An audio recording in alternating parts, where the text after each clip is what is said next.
Hey folks, Sheldon from the Outlaw Speed Shop. I figured I better do a video since I got this thing upside down and finishing up the last little bit on the underside. And for those who haven't watched maybe one of the videos from a long time ago, I'll kind of explain a little bit what's going on here. First of all, today, still got a little wet primer on it. Made a drive shaft, 3D printed drive shaft with working U-joints. Pretty cool. Kind of a pain, but I had to use. It comes with these little U-joints, which I know you won't be able to see, which are little tiny. But you got to make your own caps. And luckily, this little piece of whatever size tubing this is was just perfect. And so I had to cut little pieces and put them in there and get it all like it's supposed to do. And anyway, gonna go in here, something like so. So the other thing I got to do underneath here is I guess not really, kind of underneath here, is I got to cut a hole in the floor tunnel for the shifter. Got a nice little Hurst shifter on here, so we're gonna have to cut a hole and cut that little nub off there, and then that thing will drop right down through there, and that'll hook there.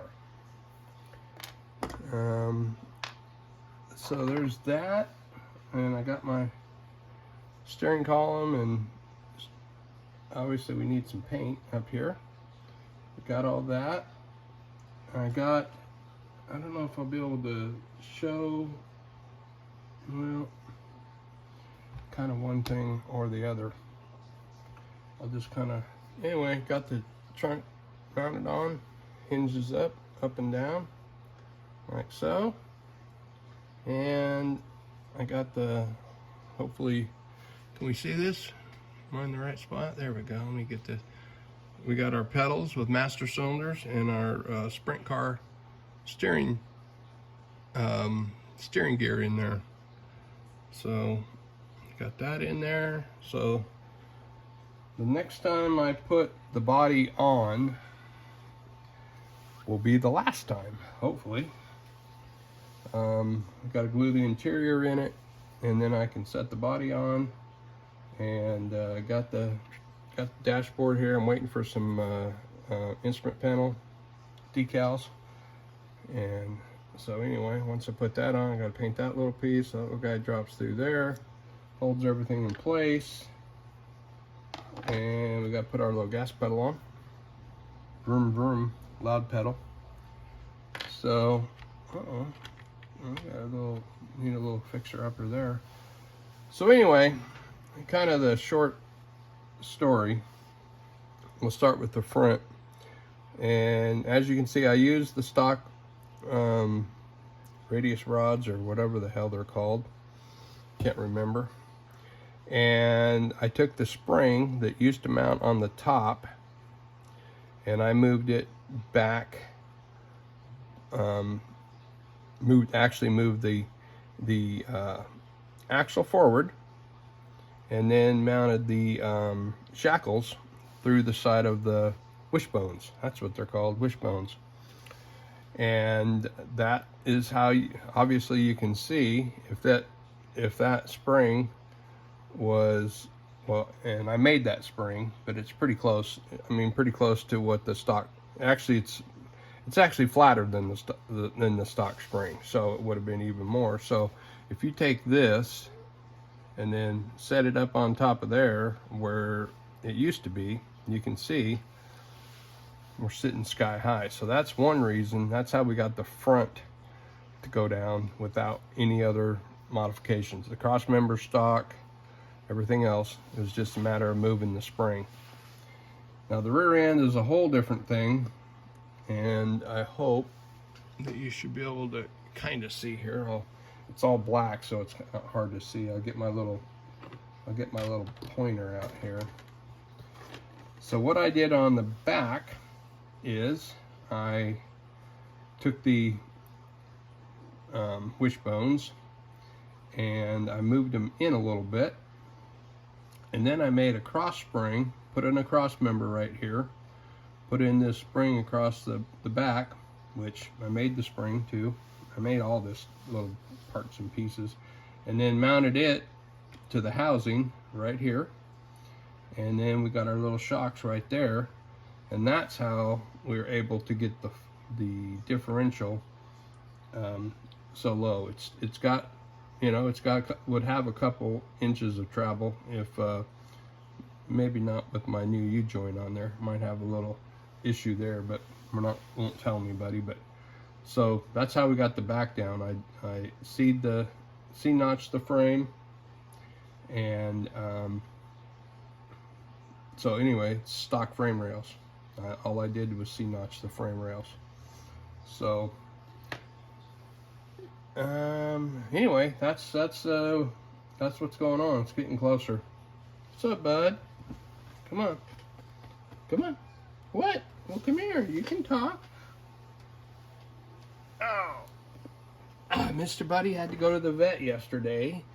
He had an infected tooth or something, and anyway, he wasn't feeling very good, so he got to go for a ride to the vet. Got a shot and got checked out. Now he's got some medicines to take, but he's doing better. He came over to see.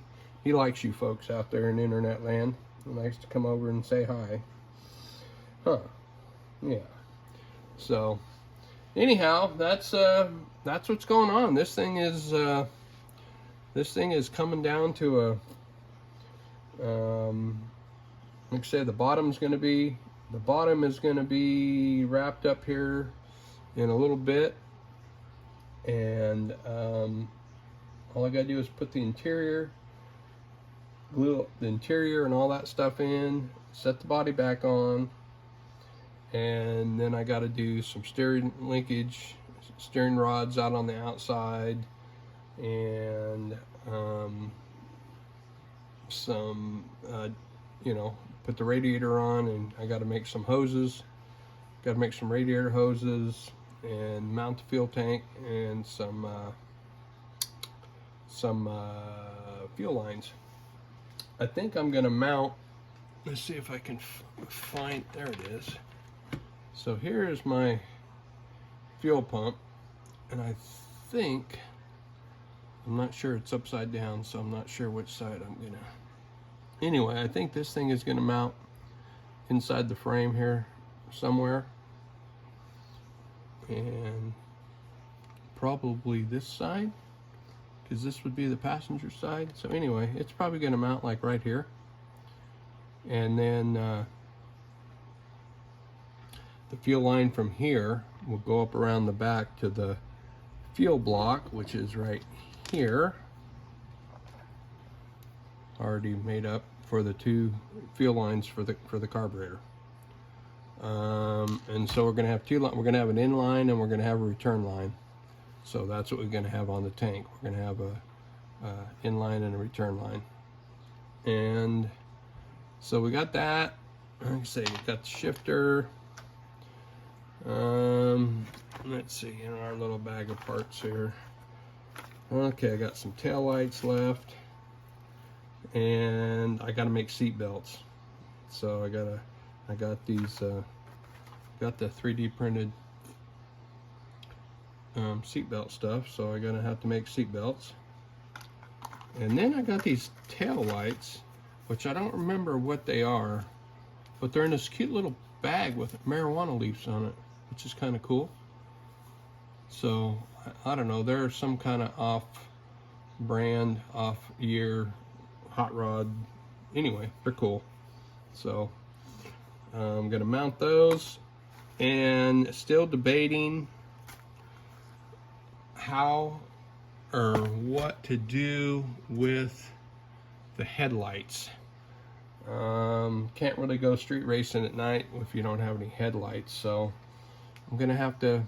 Originally I was gonna mount them off of this, which I probably still will. These shock brackets that I made have some other holes in them, So I should be able to just come make a mount right off of the headlight, and so we'll see. They're kind of, I kind of like to have some smaller ones. The ones I got are the stock 32, which are humongous size, you know, but I may be stuck with those. I guess that's it. I'm missing two lug nuts on the back. I don't know how. Somehow or another, I lost 2 of those little acorn nuts, stainless steel polished. And I don't remember how many of them you got to buy at a time, so we may just be missing a couple lug nuts, just whatever. But yeah, there's just a few little odds and ends, little details here and there along the thing that we got to get done, and she'll be done. So thanks everybody for watching. Thanks for all the comments on the last video, and keep the comments coming, and we'll see if we can keep some of these videos going. So see y'all later.